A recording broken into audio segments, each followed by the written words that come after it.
ఈ ప్రబోధనాన్ని మాకు అనుగ్రహించినందుకు అయా తండ్రి, ప్రభువుని యేసు క్రీస్తు ద్వారా మీ కృతజ్ఞతలు చెల్లిస్తూ ఉన్నాం తండ్రి.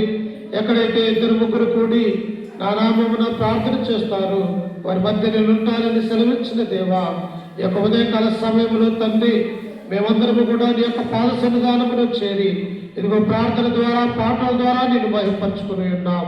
ఇదిగో తండ్రి, పరిశుద్ధ గ్రంథంలో నుంచి నీ యొక్క వాక్యాన్ని ధ్యానించబోతూ ఉంటుండగా నిలవబెట్టేటువంటి నేను నిలుత్త మాత్రుని తండ్రి, నీ బిడ్డలకును మాకును మా యొక్క జీవితాలకని ఏ మాటలైతే అవసరమై ఉంటూ ఉన్నదేమో తండ్రి, ఆ మాటను బోధించడానికి నాకు మంచి జ్ఞానాన్ని, సామర్థ్యాన్ని అనుగ్రహించండి తండ్రి. ఇదిగో నీ బిడ్డలు నిలిచి ఉంటుండగా వారి యొక్క హృదయాలలో నీ యొక్క వాక్యము తండ్రి నీరు కట్టి ఫలించి ఫలాభివృద్ధి చెందుటకు సహాయం చేయండి.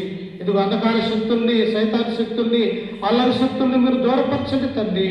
నీ కృప, నీ ప్రేమ మా మీద ఉంచి మాకు సహాయం చేయగలరని ఈ మనములు మా రక్షకుడు మా ప్రభు అయిన యేసు పరిశుద్ధ నామమున ప్రార్థించి అడిగి వేడుకుంటున్నాము తండ్రి. ఆమేన్. క్రీస్తునందు ఈ యొక్క ప్రభు దినాన మధ్యాహ్నకాల సమయంలో కూడి వచ్చిన సకల పరిశుద్ధులకును, చిన్నపిల్లలకును మన రక్షకుడు ప్రభు అయినటువంటి యేసు క్రీస్తు నామమున మీ అందరికీ వందనాలు తెలియజేస్తూ ఉన్నాను. గతించిన ఆదివారం నుంచి ఈ ఆదివారం వరకు దేవుడు మనల్ని అందరినీ కూడా కాచి కాపాడి తన రెక్కల కింద భద్రపరుచుకొని మన యొక్క జీవితంలో మరొక శ్రేష్టమైనటువంటి ఈ రోజున ఆయన యొక్క పాద సన్నిధిలో చేరి ఈ విధంగా దేవుడిని మహిమపరచటము మన యొక్క కుటుంబాలకు ఎంతో ఆశీర్వాదకరంగా. గతించినటువంటి ఆదివారమున మనం ఏ వాక్యం గురించి మనం నేర్చుకున్నాము? సిలువను గురించినటువంటి వార్త నశించుచున్న వారికి వెర్రితనము అనే వాక్యాన్ని గురించి మనం నేర్చుకుంటూ ఉంటాం. అలాగనే పిల్లారా, ఈనాడు కూడా ఒక వ్యక్తి గురించి మనం నేర్చుకొనబోతూ ఉన్నాం. బైబిల్లో ఉన్నటువంటి అనేక మంది దేవుని యందు భయభక్తులు కలిగినటువంటి వారు ఉన్నారు. దేవుడంటే భయం లేనటువంటి వారు ఉంటూ ఉన్నారు. అంటే బైబిల్లో మనము ఎవరిని అనుసరించాలా? ఎవరైతే దేవుడంటే భయం కలిగి ఉన్నారో, ఎవరైతే దేవుడంటే విధేయత కలిగి ఒక గొప్ప జీవితాన్ని జీవించి ఉన్నారో వారిని మాదిరిగా మనము చేసుకోవాలి. ఎవరైతే దేవునికి అయిష్టంగా ఉంటూ ఉన్నారు, దేవుని యొక్క వాక్యానికి, దేవుని యొక్క మాటలకి లోబడకుండా ఉంటే ఏమైపోయారు బైబిల్లో అన్నది కూడా వారిని చూసి మనము జ్ఞానము కలిగి దేవుడి మీద నమ్మకం కలిగినటువంటి వారి యొక్క జీవితాల్ని నేర్చుకోవటం ఎంతైనా మనకు అవసరమై ఉన్నది. అందుకనే బైబిల్లో 66 గ్రంథాలు ఉన్నాయి. ఎన్ని గ్రంథాలమ్మా? 66 గ్రంథాలు దేవుడు మన కొరకు రాయించినటువంటి ఈ బైబిల్ పిల్లారా. ఇందులో పాత నిబంధన గ్రంథం వచ్చేసి 39 గ్రంథాలు, క్రొత్త నిబంధన వచ్చేసి 27 గ్రంథములు. అంటే ఓవరాల్గా బైబిల్ అంతా కూడా 66 గ్రంథాలు, 40 మంది భక్తుల ద్వారా ఈ యొక్క బైబిల్ మనకు అందించబడ్డట్టుగా మనము చూడగలుగుతూ ఉన్నాము. అందుకనే మనము నేర్చుకుని పోయేటువంటి ఆ వ్యక్తి పేరు ఎవరు అంటే ప్రవక్త అయినటువంటి ఆమోసు గురించి మనం నేర్చుకుంటూ ఉన్నాం. ఎవరమ్మా ఆయన పేరు? ఆమోసు గురించి మనం నేర్చుకొని పోతూ ఉంటాం. ఎవరు ఈయన యొక్క ఆమోసు అన్నటువంటి విషయాన్ని మనం ఆలోచన చేస్తే ఒకసారి చూడండి. ఆమోసు గ్రంథము 1వ అధ్యాయము 1వ వచనాన్ని చదువుకుంటూ దేవుని యొక్క వాక్యాన్ని ముందుకు కొనసాగించుకుందాం. చూడండి ఒకసారి. ఆమోసు గ్రంథము, మా పిల్లలు అరవద్దమ్మా. ఆమోసు గ్రంథము 1వ అధ్యాయము 1వ వచనాన్ని మనం చదువుకుందాం. యూదా రాజైన ఉజ్జియా దినములలో ఇశ్రాయేలు రాజుకు యెహోయాషు కుమారుడైన యెరోబాము దినములలోను భూకంపము కలుగుటకు 2 సంవత్సరముల ముందు ఇశ్రాయేలు గురించి తెకోవలోని పశువుల కాపరులలో ఆమోసు అని ఒకరికి కనపడిన దర్శనం. ఎవరి ఆమోసు? పశువులు కాల్చుకునేవాడుగా పిలువబడుతూ ఉన్నాడు. పశువులు కాల్చుకోవడం అంటే ఉదయం లేచిన దగ్గర నుంచి తన యొక్క జీవితము, ఇంటిలో ఉన్నటువంటి ఆ గొర్రెలను తోలుకొని అడవికి వెళ్ళి మేపుకుంటూ తన యొక్క జీవితాన్ని కొనసాగించేవాడిగా ఈ యొక్క ఆమోసు ఉంటున్నట్టుగా మనం చూడగలం. అంత మాత్రమే కాదు, ఆయన ఎలాంటి వాడు చూడండి. ఆ కింద వచ్చినప్పుడు ఆయన ఎలాంటి వాడంట, ఆయన తెగోవలోని పశువుల కాపరులలో ఆమోసు అని ఒకరికి కనపడిన దర్శన వివరములు.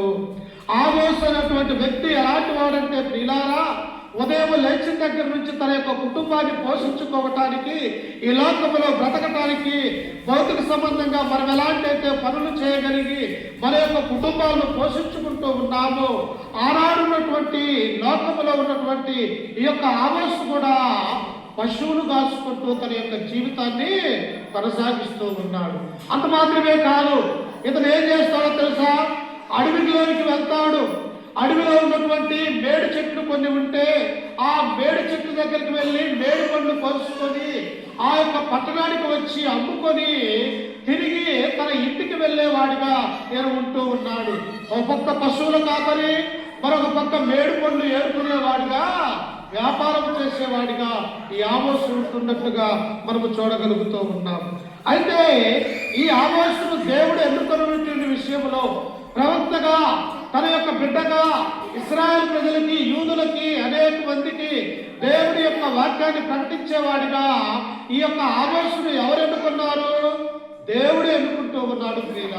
మరి నిన్ను నన్ను కూడా తన యొక్క బిడ్డలుగా ఉండటానికి, ఈ లోకంలో క్రైస్తవులుగా దేవుడిని నమ్ముకున్నటువంటి బిడ్డలుగా మనల్ని పిలుస్తూ ఉన్నాడు అంటే దేవుడు మనకిచ్చినటువంటి గొప్ప భాగ్యము అన్నటువంటి విషయాన్ని కూడా మనం ఆలోచన చేసుకోవాలి. అందుకని యొక్క ఆమోసు ఎలాంటి వాడంటే చూడండి ఒకసారి, దేవుడు ఎవరిని ఎప్పుడైనా ఎక్కడైనా ఆయన పిలుచుకునేవాడిగా ఉంటూ ఉన్నాడు ప్రియులారా. అందుకే నాతో పాటు పరిశుద్ధ గ్రంథంలో నుంచి చూడండి, కొరింథీయులకు రాసినటువంటి మొదటి పత్రిక 10వ అధ్యాయం 6వ వచనం చదువుకుంటూ దేవుని యొక్క వాక్యాన్ని మనం నేర్చుకుందాం. చూడండి, వారు ఆశించిన ప్రకారము మనము చెడ్డవాటిని ఆశించకుండానట్లు ఈ సంగతులు మనకు దృష్టాంతములుగా ఉన్నవి. ఎవరు ఆశించారంట? ఇశ్రాయేలు ప్రజలు ఆశించారు ప్రియులారా. దేవుడు ఏమన్నాడు? అయ్యా, మీరు ఈ యొక్క ఐగుప్తు దేశంలో నుంచి మీరు పాలు తేనెలు ప్రవహించేటువంటి కానాను దేశానికి మిమ్మల్ని నేను తీసుకొని వెళ్తాను. అక్కడ మీరు మంచి పంటలు పండించుకొని మంచి నీరుని తాగుతూ పండ్లు ఆహారాలు తింటూ నా యొక్క కుమారులుగా కుమార్తెలుగా యెరూషలేము యొక్క మందిరంలో మీరు నన్ను ఆరాధించాలి అని చెప్పేసి ఐగుప్తు దేశంలో నుంచి ఇశ్రాయేలుని నడిపిస్తూ ఉంటే, ఇశ్రాయేలు ఎన్ని దినాలు వెళ్ళాలమ్మా? కానాను దేశము 40 రోజులలో ప్రయాణమై వెళ్ళవలసినటువంటి ఈ యొక్క ఇశ్రాయేలీలు వారి యొక్క అవిధేయత చేత, దేవుని యొక్క మాటలు వినక, దేవుడు చెప్పినటువంటి ఆ సంగతులు తమ హృదయంలో దాచుకొనక 40 సంవత్సరాల పాటు ఆ అరణ్యంలోని వారు తిరుగులాడుతూ ఉన్నారు. అందుకని ఇక్కడ పౌలు ఏమంటూ ఉన్నాడు, అక్కడ వారు ఆశించిన ప్రకారము మనము చెడ్డవాటిని ఆశించకుండానట్లు. ఎవరు ఆశించారంట? అరణ్యములో ఉన్నటువంటి ఇశ్రాయేలు ప్రజలు దేవుని మీద సరిగినారు ప్రియులారా, దేవుని మీద గొనిగినారు ప్రియులారా. అంతేకాదు, దేవుని మీద అనేకమైనటువంటి నేరారోపణలు చేసినటువంటి వారిగా ఇశ్రాయేలు ప్రజల్ని మనము చూడగలం. ఒకానొక సమయంలో ఐగుప్తు దేశంలో నుంచి వారు బయటకు వస్తూ ఉన్నప్పుడు, వచ్చిన తరువాత మోసేతో వారు అంటూ ఉన్నారు. ఏమంటూ ఉన్నారు? అయ్యో, మేము ఐగుప్తు దేశంలో అనేకమైనటువంటి మాంసాహారాలు మేము తిన్నామే, ఈ అడవిలో మన్నా తప్ప మాకేది కూడా దొరకట్లేదే అని చెప్పేసి ఆయన ప్రవక్తలైనటువంటి మోసే మీద, ఆరోను మీద ఇశ్రాయేలు ప్రజలు సనుగుతూ ఉన్నట్టుగా మనం చూస్తూ ఉన్నాం. అబ్బా, దేవుడి మీద సరిగితే మనం ఏమి చేయగలము? దేవుడికి వ్యతిరేకంగా మనము జీవించగలిగితే మన యొక్క జీవితాలు అసలు ఉండగలవా? మనము బ్రతకగలమా? ఈ యొక్క లోకములో ఆయన యొక్క కృప లేనిది నిమిషం మాత్రం ఈ లోకంలో మనం బ్రతకలేమన్నటువంటి ఆ సత్యాన్ని ఇశ్రాయేలు ప్రజలు తెలుసుకోలేక దేవుడి మీద సరిగినటువంటి వారిగా మనం చూడగలం. అందుకే దేవుడు ఏం చేశాడంట? చూడండి, అక్కడ అక్కడనే ఉంటుంది, ఏమంటుందో తెలుసా? 5వ వచనంలో పిల్లలు లక్కీ వాళ్ళు 5వ వచనంలో, అయితే వారిలో ఎక్కువ మంది దేవునికి ఇష్టలుగా ఉండకపోయారు కనుక అరణ్యములో సంహరింపబడిరి. ఎవరంట? వారిలో ఎక్కువ మంది దేవుని యొక్క ప్రేమలో ఉండక, దేవుని యొక్క చిత్తానికి లోపడక, దేవుని యొక్క ఆజ్ఞల ప్రకారం వారు నడుచుకొనక, దేవునికి ఎదురు తిరిగిన కనుక ఇశ్రాయేలు ప్రజలైనటువంటి 6 లక్షల మంది కాల్పలము ఆ అరణ్యములోనే దేవుడు ఏం చేశాడో తెలుసా? శత్రువులకు ఆ యొక్క వారిని చంపివేసినట్టుగా మనం చూస్తూ ఉన్నాం. అందుకే ప్రియులారా, ఎందుకు ప్రవక్తలు ఈ యొక్క లోకములో ఇశ్రాయేలు ప్రజలకి, యూదులకు దేవుని యొక్క వాక్యాన్ని ప్రకటన చేస్తూ ఉన్నారంటే వారు మనసు మార్చుకొని దేవుని వైపు మళ్ళాలా, దేవుని చిత్త ప్రకారం ఈ లోకంలో మానవులు జీవించాలా, ఎవరు కూడా ఏ పాపం పనులు చేయకూడదు, తండ్రి యొక్క చిత్తానికి, తండ్రి యొక్క సంకల్పానికి లోబడే వారిగా ఉండాలని దేవుడు కోరుకుంటున్నట్టుగా మనం చూడగలుగుతూ ఉన్నాం. అందుకనే ఇక్కడ ఏమంటున్నాడు? వారు ఆశించిన ప్రకారము మనము చెడ్డవాటిని ఆశింపకుండున్నట్లు. క్రైస్తవులుగా ఉన్నాం మనము, క్రీస్తుని నమ్ముకొని క్రీస్తు రక్తంలో కడగబడి ఉన్నటువంటి మనము తిరిగి లోకంలోకి వెళ్ళిపోతే ఏమైపోతాము? దేవుడి నుండి దూరం అయిపోతాము. అంతే మాత్రమే కాదు, దేవుని యొక్క మందిరానికి రాలేము. క్రైస్తవులతో సావాసం అనేది తెగిపోతూ ఉంటూ ఉన్నది. తండ్రి అయినటువంటి దేవునితో సావాసం పోతుంది.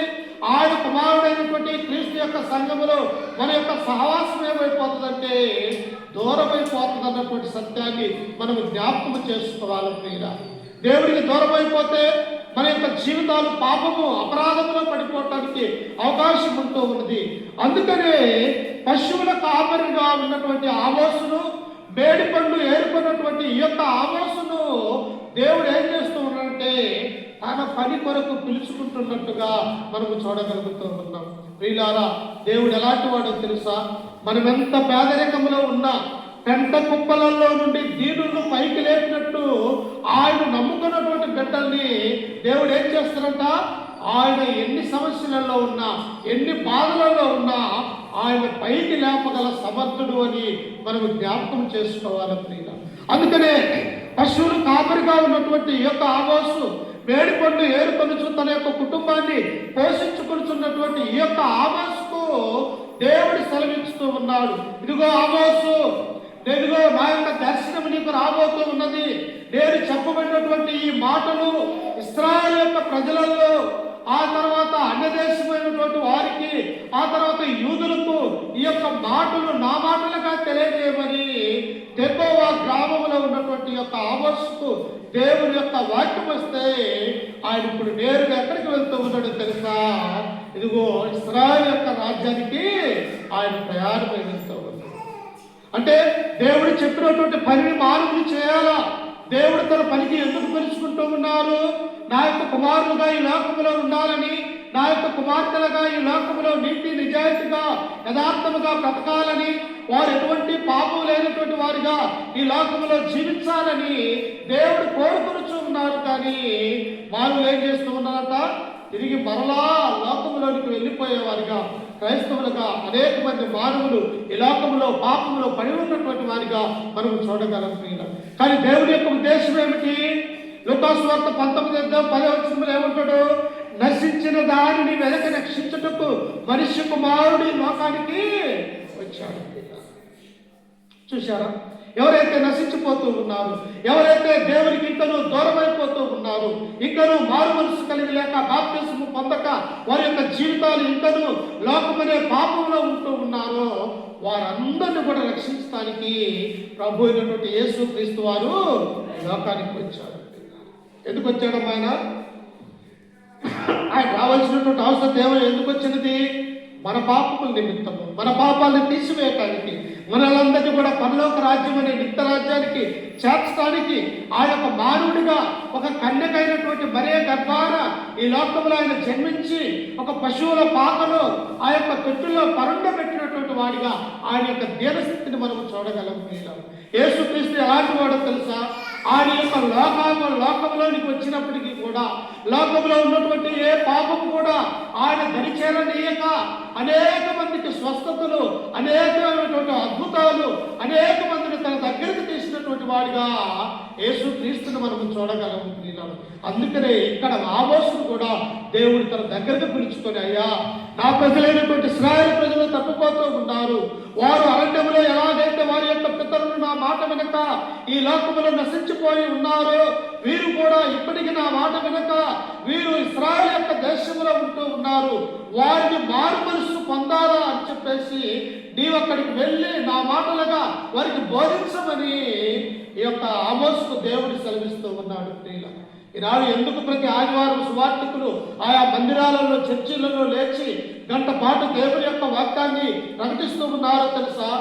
ఇంకను మారు మనసు పొందకపోయినటువంటి మన సహోదరుల కొరకు, ఇంకను అనేక మంది స్త్రీలు, పురుషులు, యవనస్తులు అనేక మంది క్రీస్తు దగ్గరకు రాలేక తమ యొక్క జీవితాన్ని ఎక్కడ కోల్పోతారేమని దేవుని యొక్క వాక్యాన్ని ఈ ప్రపంచమంతలో కూడా ఉన్నటువంటి మానవునికి దేవుడు అందించాలని తన యొక్క కోరికని మనం జ్ఞాపకం చేసుకోవాలని. అందుకని ఇప్పుడు ఆమోసు వెళ్ళి ఏం సెలవిస్తూ ఉన్నాడు చూడండి. ఆమోసు వెళ్ళి ఏ వాక్యాన్ని వారికి బోధిస్తూ ఉన్నదో ఒకసారి చూడండి. ఆమోసు గ్రంథము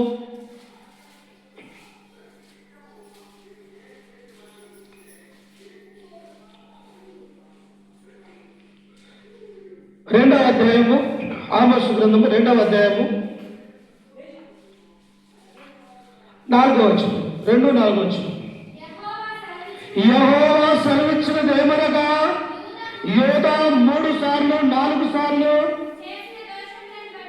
చేసిన దోషములను బట్టి నేను తప్పకుండా వారిని శిక్షింతును. ఎన్నిసార్లు అంట? ఒకసారి అంటే వదిలిపెడతాడు దేవుడు, 2 సార్లు అంటే తమ యొక్క జీవితాలలో చూసి చూడనట్టుగా ఉంటాడు, 3 సార్లు అంటే సరేలే ఇంకా తెలుసుకుంటారు నా యొక్క పిల్లలు అనుకుంటూ ఉంటారు. కానీ యోధా దేశంలో ఉన్నటువంటి ప్రజలు ఎన్ని మార్లు దేవుడి నుండి తొలగిపోయారు అంటే 4 మార్లు దేవుడి నుండి వారి దూరమైపోయినటువంటి స్థితిని మనం చూడగలం. మనం కూడా చూడండి, కొత్తగా బాప్తిస్మం పొందుతూ ఉన్నప్పుడు అట్టి విశ్వాసం ఎలా ఉంటుందో తెలుసా? నిత్యము దేవుళ్ళలో ఉండాలా, దేవుని యొక్క సన్నిధిలో ఉండాలా. ఎప్పుడు ప్రార్థన జరుగుతుందా అక్కడికి వెళ్ళి నా దేవుని నేను స్తుతించగలనా అని ఒక ఆశ, ఒక హృదయంలో మంచి ఆలోచన బాప్తిస్మం పొందుతూ ఉన్నప్పుడు ఉంటూ ఉన్నది. ఒక బాప్తిస్మం పొందుకొని 1 సంవత్సరం తర్వాత, లేకపోతే 2 సంవత్సరాల తర్వాత, లేకపోతే 10 సంవత్సరాల తర్వాత మన యొక్క విశ్వాసం ఏమైపోతూ ఉన్నదో తెలుసా? రోజు రోజుకు అన్నగిల్లిపోయేవారిగా మనం ఉంటాం. కానీ దేవుడు ఏమంటూ ఉన్నాడు? యూదా 3 సార్లు 4 సార్లు నా నుండి దూరం అయిపోయి నాకు వ్యతిరేకంగా జీవిస్తూ ఉన్నది కనుక నీవు వారి వద్దకు వెళ్ళి ఏమని సెలవిస్తారంటే చూడండి, వారు తమ పితరులను అనుసరించి అబద్ధములను చేపట్టి మోసపోయి, చదువమ్మా, యెహోవా ధర్మశాస్త్రమును విసర్జించి ఆయన విధులను గైకొనకపోయిరి. 5 యూదా మీద నేను అగ్ని వేసేదను, అది యెరూషలేము నగరులను దహించి వేసెను. దేవుడు చూస్తాడమ్మా, ఒక కుటుంబాన్ని కానీ ఒక మనిషిని కానీ ఇంకా మారు మనసు పొందుతారా, ఇంకా దేవుళ్ళలోనికి వస్తారా, లేకపోతే ఈ మనిషితో నాకు అక్కర్లేదా అని ఒకవేళ దేవుడు నిర్ణయించుకున్నట్టయితే నా కుటుంబము తల్లకిందలవటానికి అవకాశం ఉంటూ ఉన్నది. ఎందుకు? ఈ లోకంలో ఉన్నటువంటి బ్రతుకుతున్నటువంటి మానవులందరూ కూడా దేవుని యొక్క సేవలో ఉండాలని, దేవుని యొక్క పరిచర్య చేయాలని, ఆయన యొక్క సన్నిధానములు ఆయన ఆరాధించాలని, కీర్తించాలన్నది దేవుని యొక్క ఉద్దేశముగా మనము చూడగలుగుతూ ఉన్నాము. కానీ ఈనాడు ఏం చేస్తూ ఉన్నామో తెలుసా? ఏం దేవుళ్ళే, ఏం ప్రార్థనకి వెళ్దాములే అన్నటువంటి ఒక ఆలోచన నేటి కలిగి ఉంటూ ఉన్నాము. అందుకని ఇక్కడ దేవుడు ఆమోసుతో సెలవిస్తూ ఉన్నాడు, యెహోవా ధర్మశాస్త్రమును విసర్జించి. యెహోవా ధర్మశాస్త్రం ఎక్కడ వినబడాలా? యెరూషలేము యొక్క దేవాలయంలో యాజకుడు అక్కడ నిలవబడి ప్రజలందరూ కూడా మందిరంలో కూర్చుంటూ ఉన్నప్పుడు యాజకుడు లేచి దేవుడిచ్చినటువంటి ఆ ధర్మశాస్త్రాన్ని తీసుకొని వారందరికీ చెబుతూ, చదివిస్తూ ఆ ధర్మశాస్త్ర ప్రకారం మీ జీవితాన్ని మార్చుకోండి అని చెప్పేసి ఆ యొక్క ప్రజలకి బోధించాలి ప్రియుల. కానీ ఏమైపోతూ ఉన్నారు? యెరూషలేము యొక్క మందిరానికి ప్రజలు వెళ్ళటం లేదు, దేవుని యొక్క ధర్మశాస్త్రాన్ని వారు విసర్జిస్తూ ఉన్నారన్నటువంటి సత్యాన్ని ఇక్కడ మనం చూడగలుగుతూ ఉన్నాం. దేవుని విసర్జించగలిగితే, దేవుని యొక్క మాటకు లోబడకపోతే మన యొక్క జీవితాలు ఏమైపోతాయి? పూర్తిగా సాతానికి అంకితం కాకపోయే అవకాశం అని ఉన్నదని మనం గ్రహించాలని. అందుకే కింద వచనములో చూడండి, 6వ వచనములో యెహోవా సెలవిచ్చినదేమనగా, ఇశ్రాయేలు 3 సార్లు 4 సార్లు చేసిన దోషమును బట్టి నేను తప్పకుండా దాన్ని. చూసారా, ఎవరిని కూడా దేవుడు వదిలిపెట్టడు. తన యొక్క బిడ్డలు ఎవరో దేవుడికి తెలుసు. తన బిడ్డలు కాకుండా లోకంలో ఎవరున్నారో ఆయనకు తెలుసు. ఇక్కడ యూదులను దేవుడు హెచ్చరిస్తూ ఉన్నాడు. మళ్ళా ఇక్కడికి వచ్చేసరికి సోమ్రోనులో ప్రదేశంలో ఉన్నటువంటి ఇశ్రాయేలు యొక్క రాజ్యాన్ని గురించి కూడా ఆయన సెలవిస్తూ ఉన్నాడు. ఇశ్రాయేలు యొక్క రాజ్యం కూడా ఏం చేస్తూ ఉన్నదంట? 3-4 సార్లు దేవుని యొక్క వాక్యాన్ని ఆయనను విసర్జించి ఆ పాపానికి కారకులైపోతూ ఉన్నారు కనుక దాన్ని నేను అగ్నితోటి శిక్షిస్తానంటూ ఉన్నాడు. ఆయన పాపం ఎలాంటిదో, ఆయన ప్రేమ ఎలాంటిదో ఈ గ్రంథం మనకు సెలవిస్తూ ఉన్నది. దేవుడు ప్రేమించితే ఆయన తన ప్రాణాన్ని ఇవ్వటానికి కూడా యేసుక్రీస్తు వారు సిద్ధపాటు కలిగి ఈ లోకానికి వచ్చాడు. దేవుడు ఎలాంటి వాడో ఆయన శిక్షించదలుచుకుంటే ఈ లోకం మీద అగ్ని వేసి సమస్త నాశనం చేయగల సమర్థుడు అన్నటువంటి ఆ సత్యాన్ని మనం చూడగలం. నోవహు దినాల్లో ఏం జరిగినది?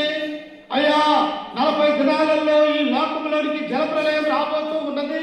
మీరందరూ కూడా మనసు మార్చుకొని దేవుడి యొక్క వాక్యం విని మీరు రక్షింపబడండి అని చెప్పేసి నోవహు 120 సంవత్సరాల వారికి అక్కడ ఉన్నటువంటి లోకంలో ఉన్న వారికి దేవుడి యొక్క వాక్యాన్ని సెలవిస్తే, అమ్మా ఎవరన్నా విన్నారా? ఎవరు కూడా వినలేదు. ఎవరున్నారు? కొన్ని కోట్ల మంది లోకంలో ఉన్నారు. అయ్యా, జలప్రలయం రాబోతూ ఉన్నది, నేను కట్టే ఓడలోనికి మీరు రండి, ఓడలో ఎవరైతే ఉంటారో వారు రక్షింపబడతారు, ఓడ బయట ఉన్నటువంటి వారికి రక్షణ లేదయ్యా, మీరు వచ్చి ఓడలో దేవుని యొక్క సంఘములో నిలవండి అని చెప్పేసి ఆ నోవహు అనేక మందికి 100 సంవత్సరాల పాటు దేవుని యొక్క వాక్యాన్ని ప్రకటిస్తే ఎవ్వరూ కూడా మారు మనసు పొందలేదు. దేవుడు చూశాడు, ఏం చేయాలా? మారు మనసు పొందినటువంటి కఠినమైనటువంటి ఈ మనుషులకు నేను ఏం చేయాలా? నా యొక్క మాట వెనక 100 సంవత్సరాలు నేను వారిని చూస్తూ ఉన్నాను. ఏ ఒక్క మనిషి కూడా తమ యొక్క మనసు, తమ యొక్క హృదయాన్ని మార్చుకోవట్లేదే, ఏం చేయాలని అన్నప్పుడు దేవుడు నిర్ణయించుకున్నాడు కదమ్మా, ఇదిగో ఈ భూలోకం మీదకి వర్షం రాబోతూ ఉన్నది. ఈ వర్షం 40 దినాలు ఏకదాటిగా ఈ భూమి మీద పడబోతూ ఉన్నది. ఈ వర్షము నీటితో ఈ లోకంలో ఉన్నటువంటి మానవాన్ని సర్వనాశనం చేయాలని చెప్పేసి దేవుడు తీర్మానం చేసుకున్నాడు. వెంటనే ఏమైపోయారు? నోవహు కుటుంబం ఓడలోకి వచ్చి రక్షింపబడ్డది. ఓడ బయట ఉన్నటువంటి ప్రజలందరూ కూడా ఆ చెట్టుకొకరు, పుట్టకొకరు, కొండకొకరు అందరూ కూడా నశించినట్టుగా మనం చూడగలుగుతూ ఉన్నాం. అందుకని ఆమోస్తు దేవుడు అంటూ ఉన్నాడు, ఇశ్రాయేలు దేశంలోనికి వెళ్ళి వాళ్ళు 3-4 సార్లు నా యొక్క వాక్యాన్ని, నా యొక్క ధర్మశాస్త్రాన్ని నన్ను విసర్జించి ఈ లోకంలోనికి పాపం చేయడానికి వెళ్ళిపోయారు కనుక దాని మీద ఏమేయాలంట? అగ్ని వేయబోతూ ఉన్నాడు. అగ్ని ఎలా ఉంటుంది? అగ్నికి ఏదన్నా ఆగుతుందమ్మా? ఏది కూడా ఆగదు. మనిషి ఆగదు. ఏ అగ్ని మీద దేవుడైనా కాల్చగలిగినటువంటి శక్తి కలిగినటువంటిది అగ్ని. సొదొమ గొమొర్రా మీద ఏం పడదమ్మా? గంధకములు అగ్ని దేవుడు కురిపించినాడు. ఎందుకు? సొదొమ గొమొర్రాలో ఉన్నటువంటి ప్రజలు దేవుడి దృష్టికి ఘోరమైనటువంటి పాపాలు చేసి వారి యొక్క దృష్టిలో దేవుని యొక్క మాట వినక, దేవుడు చేసే కార్యాలు వారు తెలుసుకొనలేక, చిన్నపిల్లలు మొదలుకొని వృద్ధుల వరకు కూడా పాపములు చేయడానికి వారి పాదాలు పరిగెడుతూ ఉన్నప్పుడు పరలోకంలో నుండి దేవదూతలను దేవుడు ఆ సొదొమ గొమొర్రా మీదకి పంపించినాడు. ఎందుకు? అక్కడ నీతి లేదు, అక్కడ యథార్థత లేదు, దేవుడి యొక్క మాట వినేవారు లేరు, దేవుడి యొక్క విశ్వాసం కలిగి బ్రతికే జనం అక్కడ లేరు కనుక దేవుడి యొక్క కోపము సొదొమ గొమొర్రా పట్టణం మీద రగులుకున్నప్పుడు, గంధకాలతో అగ్ని వేసినప్పుడు ఆ పట్టణాలన్నీ కూడా దేవుడు నాశనం చేశాడు. చూడండి, దేవుని యొక్క మాట వినకపోతే, దేవుని యొక్క సన్నిధికి నీవు నేను రాకపోతే మనకు కూడా ఇదే గడ్డి పడుతుంది అని చెప్పేసి ఈ గ్రంథం మనకు సెలవిస్తూ ఉన్నది ప్రియులారా. అందుకని ఆమోసు గురించి ఏమంటూ ఉన్నాడు ఇక్కడ చూడండి, 6వ వచనంలో 2:6 ఆమోసు గ్రంథం 2:6. యెహోవా సెలవిచ్చినదేమనగా ఇశ్రాయేలు 3 సార్లు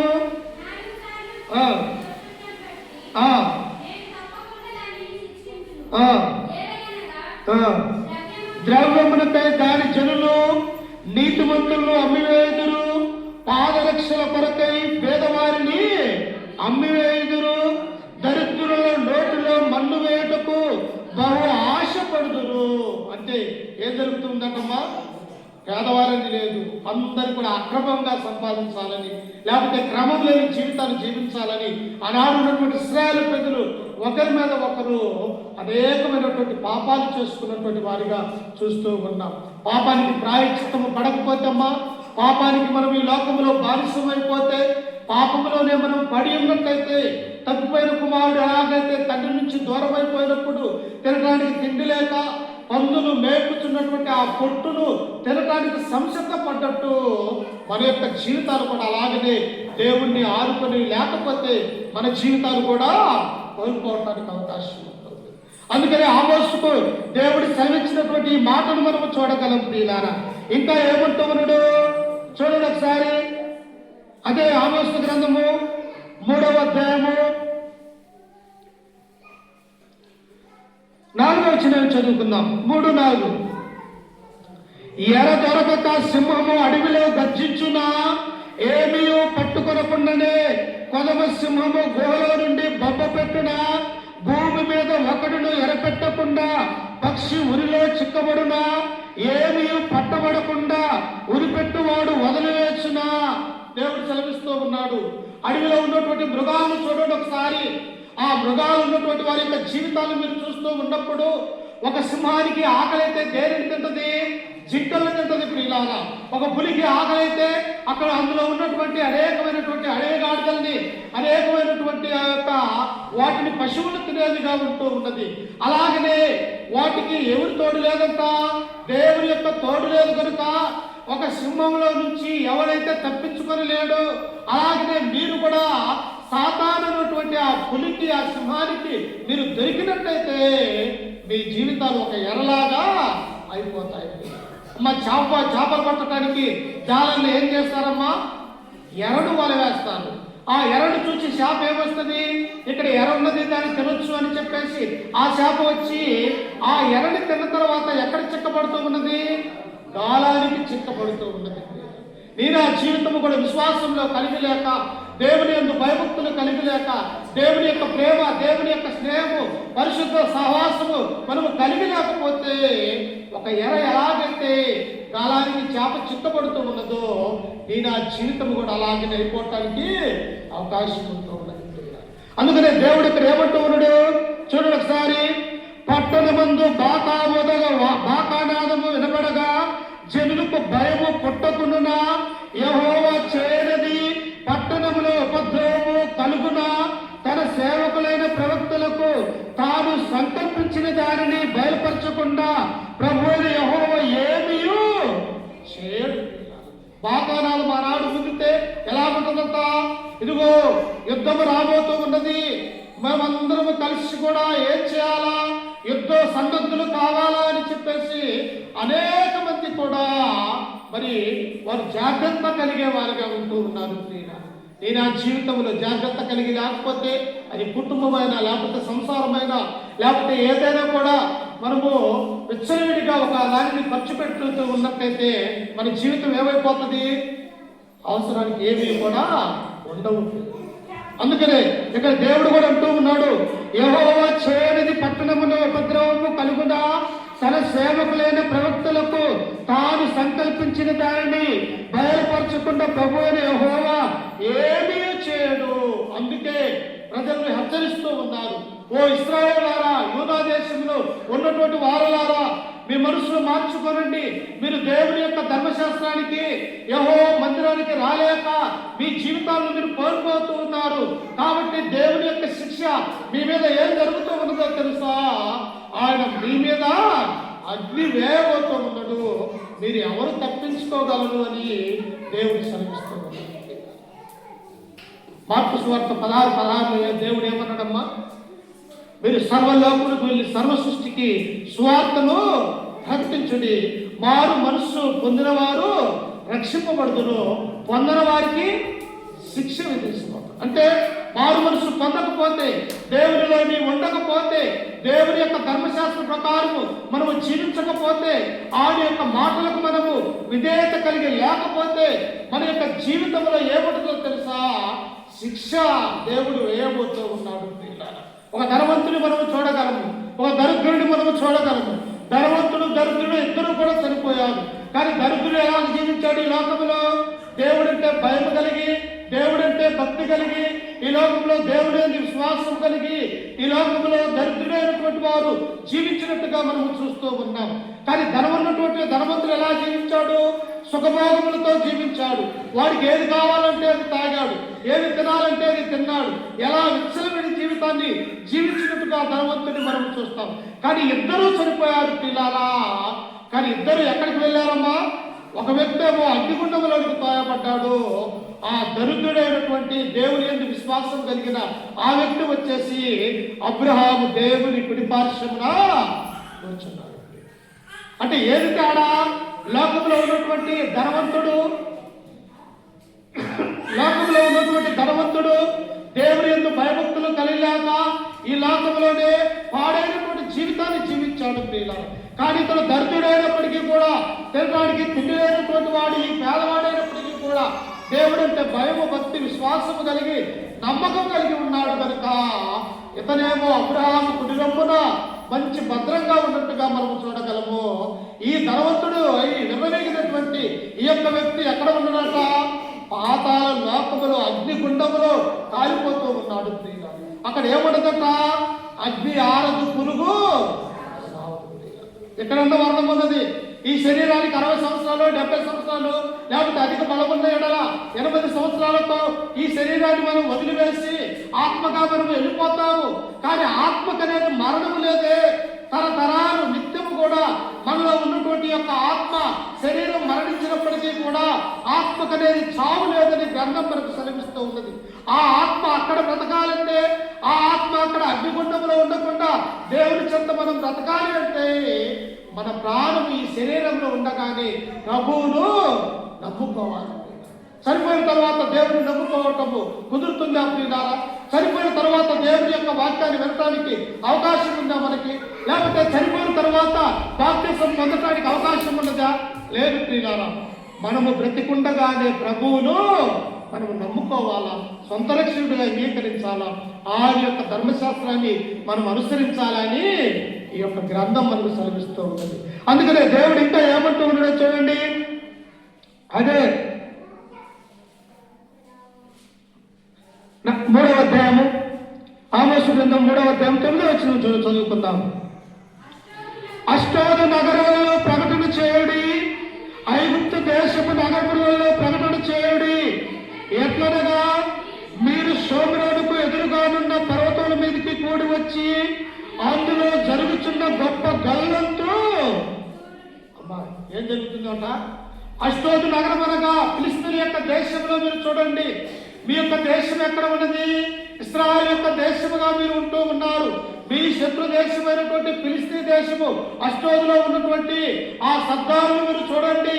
వారు ఏం చేయాలనుకుంటున్నారో తెలుసా? మిమ్మల్ని అందరినీ కూడా వారికి దాసులుగా నేను అప్పగించబడిపోతూ ఉన్నాను. ఎందుకంటే నేను చెప్పినటువంటి మాటలు మీరు వినటం లేదు, మీరు నా యొక్క విధేయత కలిగి లేకుండా ఉన్నారు, మీరు మీ ఇష్టానుసారంగా మీ జీవితాలను చేసుకుంటూ ఉన్నారు కనుక మిమ్మల్ని ఆ ఫిలిష్తీయులకి అప్పగించబోతూ ఉన్నారు. వాళ్ళు ఏం చేస్తారమ్మా?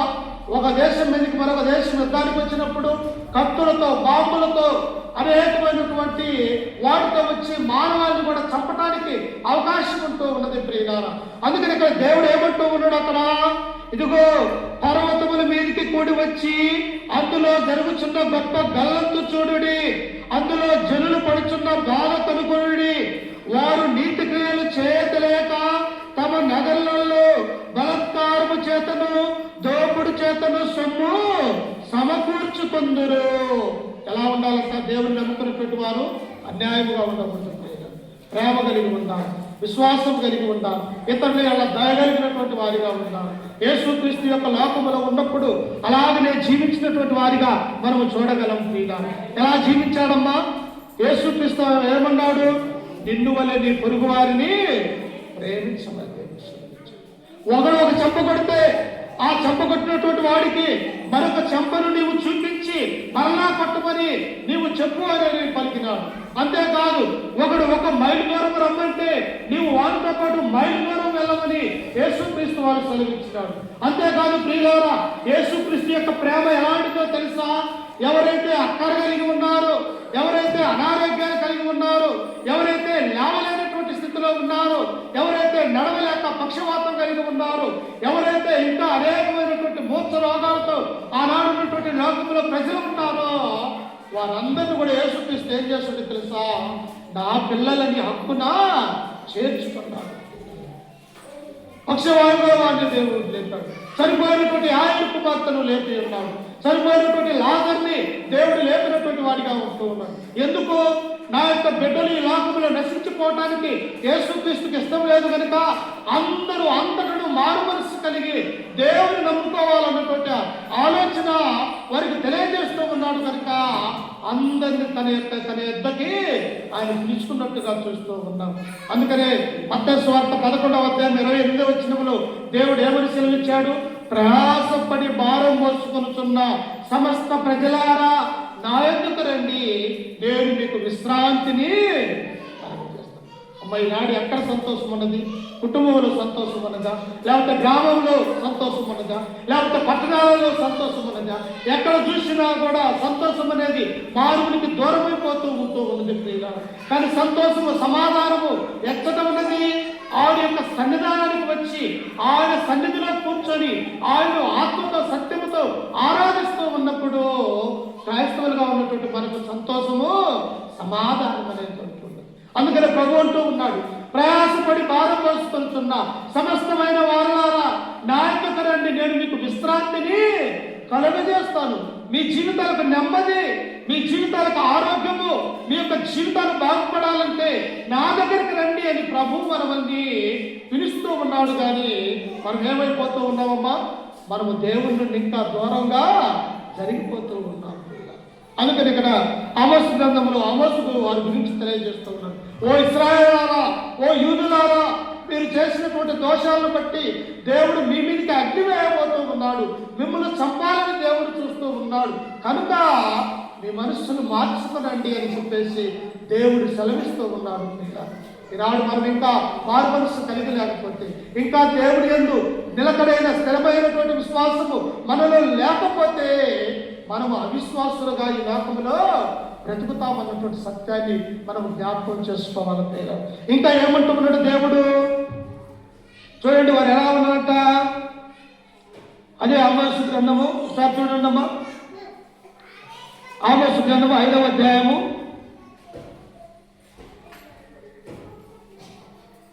16వ వచనం చదువుకుందాం. 5:16.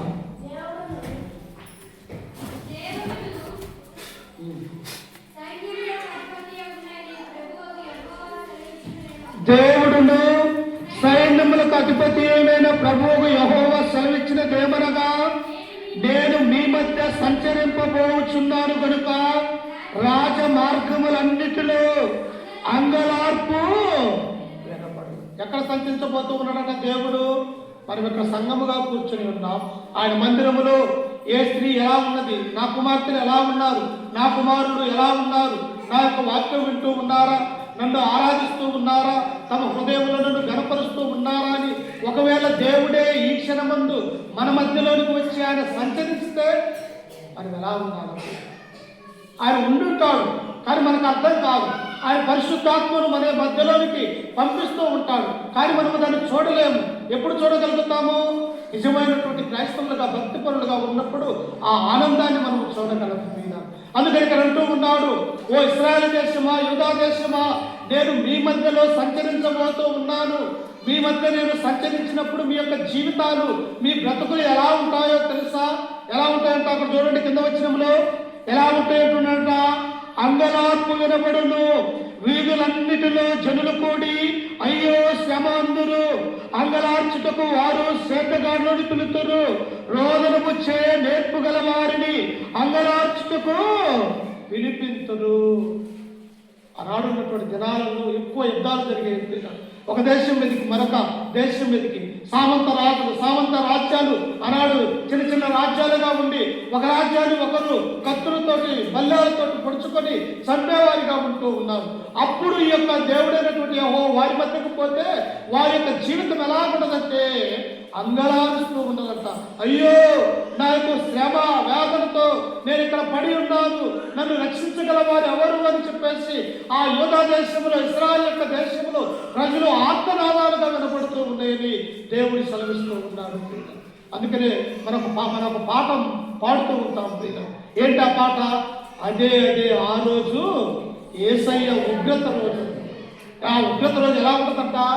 చెట్టుకొకరు పుట్టకొక్కరే తలా ఒక దిక్కై ఆనాడు ఒకరికొకరు సహాయపడలేనటువంటి ఆ స్థితిలో నిలబడిపోతారు అని చెప్పేసి ఆ యొక్క పాట అర్థము ప్రియులారు. అందుకని ఇక్కడ యెహోవా సంచరిస్తూ ఉన్నప్పుడు ఇశ్రాయేలు యొక్క దేశంలోని ప్రజలు, యూదా దేశంలోని ప్రజలు ఎలా ఉన్నారంట?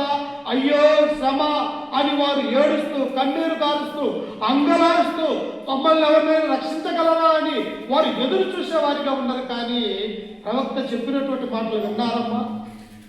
వినలేదు. వారి యొక్క చెవుల్ని పూర్తిగా లోకంలోనికి వదిలివేశారు.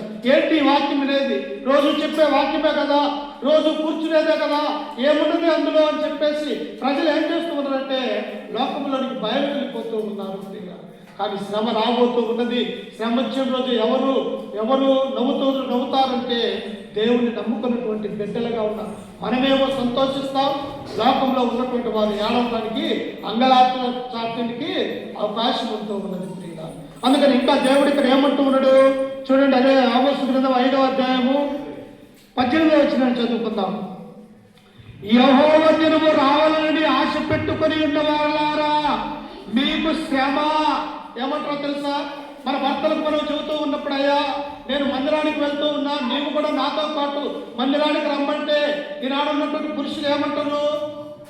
స్త్రీల మాటలు లెక్క చేయట్లే, నువ్వు వెళ్ళేటువంటి అంటే ఇతను పురుషుడు అని చెప్పేసి ఒక గర్వం కలిగి ఉంటూ ఉన్నాడేమో. కానీ ఇక్కడ దేవుడి యొక్క మాట ఏముంటుందో తెలుసా?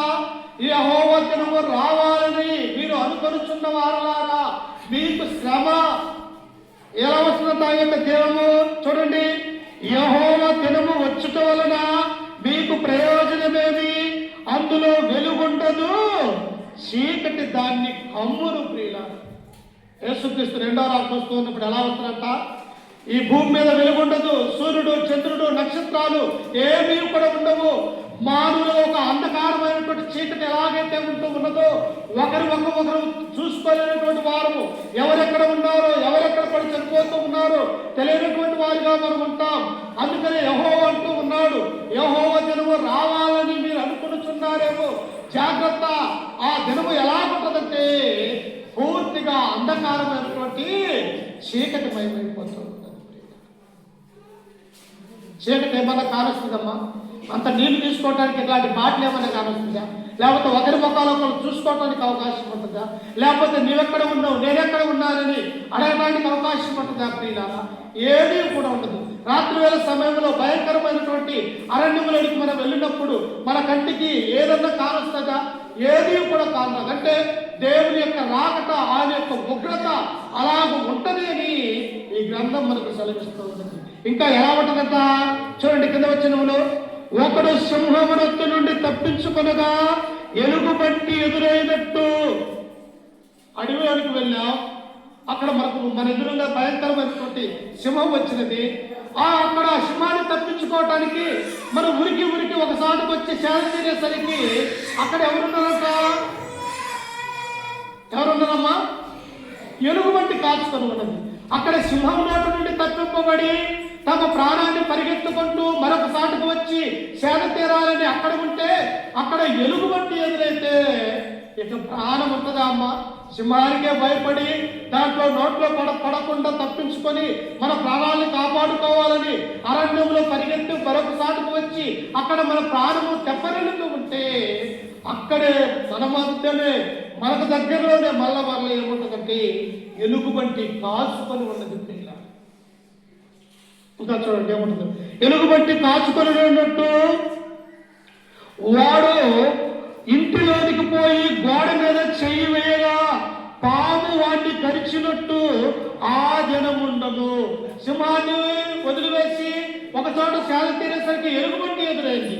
ఎలుగుబంటి నోట్లో నుంచి తప్పించుకోవటానికి అతను నేరుగా ఇంటికి ఆయన పరిగెత్తుకుంటూ వచ్చి ఆ గోడ మీద చేయి పెట్టేసరికి ఆ గోడ మీద ఏమన్నదంటమ్మా, పాముండి కలిసినది. అతనికి ఏమన్నా ఎక్కడన్నా ఉన్నది ఆ శ్రమ, అక్కడ సింహంతో శ్రమ ఎదురైపోయింది. ఇక్కడికి వచ్చి సేద తీరుతామంటే ఎలుగుబంటితో శ్రమ అయిపోయింది. ఒకవేళ ఇంటికాడికి వచ్చి ఇంట్లో సేద తీరుతాము అంటే ఆ గోడ మీద చేయి పెట్టగానే ఏమైపోయిందట, పాము కలిసింది. అంటే మానవుని యొక్క జీవితం దేవుని రెండవ రాకట ఈ విధంగా నాశనము కాటికి ఉంటుంది. దేవుని యొక్క ఉగ్రత ఈ విధంగా ఉంటుంది.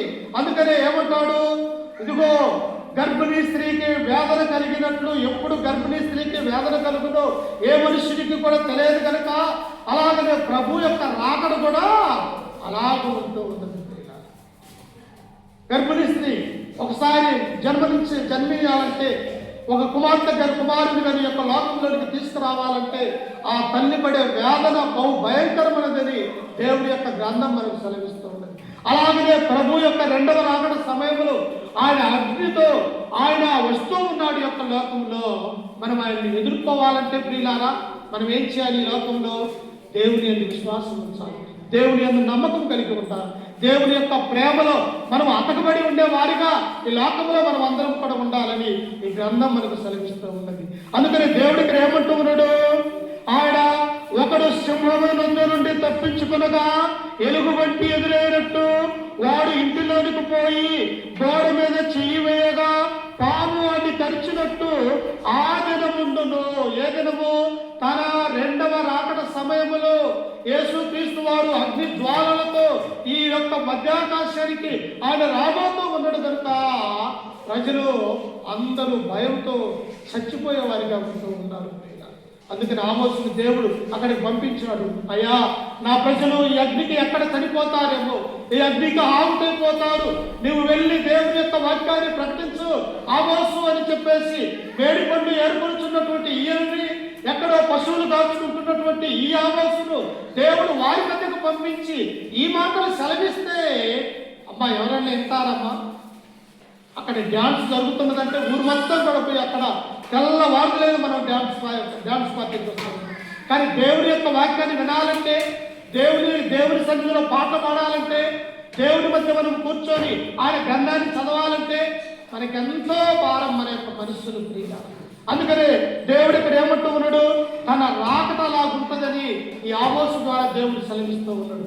అయితే ఈ ఆమోసు ప్రవర్తించే నాటికి పురుషులు స్త్రీలు ఎలా ఉన్నారంట చూడండి ఒకసారి. యెషయా గ్రంథము, అదే ఆమోసు గ్రంథము 6వ అధ్యాయము, ఆమోసు గ్రంథము 6వ అధ్యాయము 3వ వచనం చదువుకుందాం. 6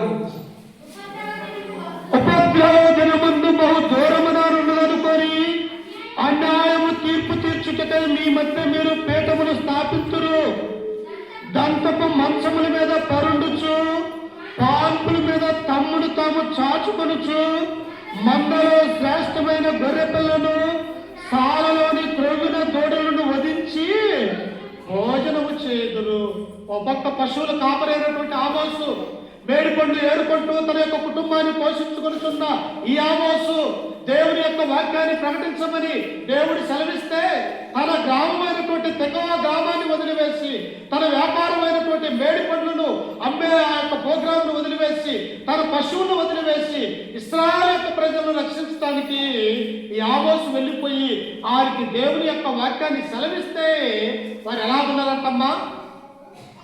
ఈరోజు ఏం కూర తిందాం, పశువులో ఉన్న శాలలో మంచి పొట్టేళ్ళు తీసుకురండి, దాన్ని వధించి మన ఇష్టానుసారంగా తిందాము, ఆ తర్వాత త్రాగుదాము, ఆ తర్వాత జల్సాలు చేద్దామని వారు ఆ విధంగా తింటూ త్రాగుతూ జల్సాలు చేస్తూ దంతపు మంచాలు చేసుకొని కాళ్ళు పాలు తప్పుకొని పడుకుంటున్నారు. కానీ యెహోవా ధర్మశాస్త్రాన్ని వినటానికి వారు రావట్లేదు.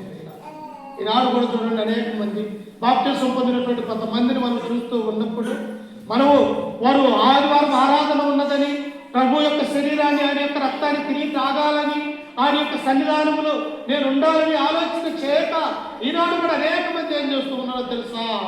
మంచి ఆహారాన్ని తింటూ, మంచి సారాయి తాగుతూ, మంచి ధూమపానం చేస్తూ వారి యొక్క జీవితాన్ని పోగొట్టుకునే వారిగా ఉంటున్నట్టుగా మనం చూస్తూ ఉంటాం. అందుకే ప్రియులారా, ఆనాడు ఉన్నటువంటి యూదా దేశంలో ఇశ్రాయేలు ప్రజలు ఎలా ఉన్నారంట? సాలోని గొర్రెలను వధించి మంచి ఆహారాన్ని తింటూ వారి యొక్క జీవితంలో సంతోషముతో ఉండాలని చెప్పేసి దేవుని యొక్క ధర్మశాస్త్రాన్ని వారు వదిలివేస్తూ ఉన్నారు. అమ్మా, అలా వదిలివేయచ్చిన మనం క్రైస్తవులు, క్రీస్తు మన కొరకు ఈ లోకానికి వచ్చాడు. తన ప్రాణాన్ని ఆ కలవరిగిలో మన కొరకు తన యొక్క రక్తాన్ని కార్చినటువంటి వాడిగా మనం చూడగలము ప్రియులారా. అందుకే ఇంకా కింద వచనంలో చదువుకుంటే చూడండి, ఆయన 4వ వచనంలో 5లో చూడండి ఒకసారి. స్వరమండములతో కలిసి పిచ్చి పాటలు పాడుచు దావీదు వలనే వాయించు వాద్యములను కల్పించుకొందురు. పాత్రలలో ద్రాక్షరసము పోసి పానము చేయొచ్చు, పరిమళ తైలము పూసుకొచ్చుందురు. గాని యేసేపు సంతతి వారికి కలిగిన ఉపద్రవమును గురించి చింతపడరు. మారుతూ ఉన్నారమ్మా. యేసుక్రీస్తు చెప్పాడు, రండి నన్ను వెంబడించండి, ఇదిగో పరలోక రాజ్యము సమీపించి ఉన్నది, మీ మనసును మార్చుకోమని యేసుక్రీస్తు వారు 33 సంవత్సరాలు ఈ లోకంలో ఆయన ప్రవేశిస్తే లాస్ట్కు దేవుణ్ణి ఏమన్నారమ్మా? యేసుక్రీస్తు వారిని ఇతను పిచ్చివాడని యేసుక్రీస్తు మీద నింద వేశారు. ఇతడు అన్యులతో సహవాసం చేసి అన్యుల దగ్గర భోజనం చేస్తూ ఉన్నాడు కనుక ఇతడు సమరయుడు అని యేసుక్రీస్తుకు నేరారోపణ చేశారు. అంతేకాదు 30 వెండి నాణెములకు యేసుక్రీస్తును చంపటానికి అమ్మేసినటువంటి లోకం ఇది ప్రియులారా. అంతేకాదు ఈ లోకంలో యేసుక్రీస్తును ఎలాగైనా ఈ లోకంలోనే లేకుండా చేయాలని చెప్పేసి అనాడున్నటువంటి యూదులు, అనాడున్నటువంటి రోమీలు అందరూ కలిసి ఒక బందిపోటు దొంగని ఎలాగైతే పట్టుకోవటానికి వస్తారో సైనికులు, అలాగా గెత్సేమనేటువంటి తోటలో ఆయన ప్రార్థన చేస్తూ ఉన్నప్పుడు యేసుక్రీస్తును పట్టుకొని ఆయనను సిలువ వేసినట్టుగా ఈ జనాన్ని మనం చూడగలం. ఆమోస్ కూడా సెలవిస్తూ ఉన్నాడు, అయ్యలారా రాబోయే ఉపద్రవం ఉన్నది, ఇదిగో పక్క రాజ్యమైనటువంటి అశ్షూరీయులు, బబులోనీయులు మన కొరకు కాసుకొని ఉన్నారు, మనల్ని చెరలోనికి తీసుకుపోవటానికి సిద్ధముగా ఉన్నారు. మీ మనస్సును మార్చుకొని యెరూషలేము యొక్క దేవాలయానికి వచ్చి దేవుని యొక్క ధర్మశాస్త్రాన్ని మీరు విని దైవనుండి వాటి ప్రకారం జీవించమని ఆమోసు వారికి సెలవిస్తే వీరు ఎలా ఉన్నారట? మంచి వంటలు వండుకొని దంతపు మంచాలు చేసుకొని వాళ్ళు తినుచు త్రాగుచు దావీదు వల్ల మేము నాట్యం వాయిద్యాలు వాయిస్తున్నామని మంచి మ్యూజిక్ పెట్టుకొని డ్యాన్స్ చేస్తూ వారు దేవుడి నుండి దూరమైపోయినటువంటి వారిగా ఈ యొక్క ఇశ్రాయేలు ప్రజల్ని, యూదుల్ని మనం చూస్తాం. ఎలా ఉన్నారంటే మా పురుషులు తింటూ త్రాగుచు పరిష్టానుసారంగా ఉంటుంది. అయితే స్త్రీలన్నా దేవుడి యొక్క భయభక్తులు కలిగి ఉండాలా అంటే వారు ఎలా ఉన్నారంట? ఒకసారి చూడండి, స్త్రీలన్నా దేవుడి దగ్గరకు వస్తారా? స్త్రీలన్నా దేవుడి యొక్క మాట వింటారా? ఆడి యొక్క సన్నిధానంలో ఉంటారా అంటే వారు కూడా ఎలా అంటుంటారో చూడండి. అదే ఆమోసు గ్రంథము 4వ అధ్యాయం 1వ వచనం చదువుకుందాం. షోమ్రోను పర్వతం మీద నున్న బాషాను ఆవులారా, దరిద్రులను బాధపెట్టుచు బీదలను నలగొట్టు వారులారా, మాకు పానము తెచ్చి ఈడని మీ యజమానులతో చెప్పువారులారా, ఈ మాట ఆలకించుడి. భర్త తాగుబోతాడైతే భార్య ఏం చేస్తుందమ్మా? ఆ త్రాగుబోతుతనాన్ని ఎలాగైనా మాన్పించుకొని మంచి భర్తగా యజమానుడిగా ఉండాలని ప్రతి స్త్రీ కోరుకుంటూ ఉన్నది. కానీ ఇక్కడ చూస్తే వాళ్ళు భర్త లేనటువంటి వారు త్రాగుబోతులయ్యారు. ఇక్కడ చూస్తే ఆడవాళ్ళు కూడా, అనగా స్త్రీలు కూడా ఎలా ఉన్నారో తెలుసా? వారు తమ యజమానులకు చెబుతూ ఉన్నారంట, మీరు తాగిన తర్వాత ఆ సారాయి మీరు మా దగ్గరికి తీసుకొని వస్తే మేము కూడా త్రాగుతాము అని ఆనాడు ఉన్నటువంటి యూదా దేశంలో ఉన్నటువంటి ఈ స్త్రీలు కూడా వారు కూడా తిని త్రాగేవారిగా తయారైపోయారు. దేవుడు ఉంచుతాడా? ఆ రాజ్యాన్ని ఉంచుతాడా? అసలు పురుషులు తాగుతూ ఉన్నారు, స్త్రీలు ఒక పక్క త్రాగుతూ ఉన్నారు, పురుషులు ఒక పక్క వాయిద్యాలు వాయించుకుంటూ నాట్యం నాట్యం చేస్తూ ఉన్నారు, స్త్రీలు వారితో పాటు తిరుగుతూ ఉన్నారు. ఇప్పుడు అందరూ కూడా ఏమైపోయారంటే ఒక సొదొమ గొమొర్రా పట్టణము వలె పూర్తిగా చెడిపోయినటువంటి వారిగా అవుతూ ఉన్నారు. అందుకని ఇక్కడ ఏమన్నాడు దేవుడు 4వ అధ్యాయం 1వ వచనములో ఆమోసు గ్రంథముల షోమ్రోను పర్వతమునున్న భాషను ఆవులారా అన్నాడు. ఆవులంటే ఎవరమ్మా? స్త్రీలను గురించి మాట్లాడుతున్నారు. అందుకనే దాని అర్థం కింద ఏమని ఉండదో తెలుసా? బలిసినటువంటి స్త్రీలారా నా మాట వినండి అంటూ ఉన్నారు. చూశారా ఆయనకి ఎంత బాధ ఉంటే పురుషులను ఒక పక్క అరుస్తూ ఉన్నాడు, స్త్రీలను ఒక పక్క అరుస్తూ ఉన్నాడు. కానీ ఎవరైనా మారు మనసు పొందారా? ఎవరు కూడా దేవుని యొక్కకు రాలేనటువంటి స్థితిలో ఉంటూ ఉన్నారు. కనుక ప్రియులారా ఆయన యొక్కకు రాకపోతే ఏమైపోతుంది? చివరికి ఒక మాట చదువుకొని ముగించుకుందాం. ప్రకటన గ్రంథము 1వ అధ్యాయము, ప్రకటన గ్రంథం 1వ అధ్యాయము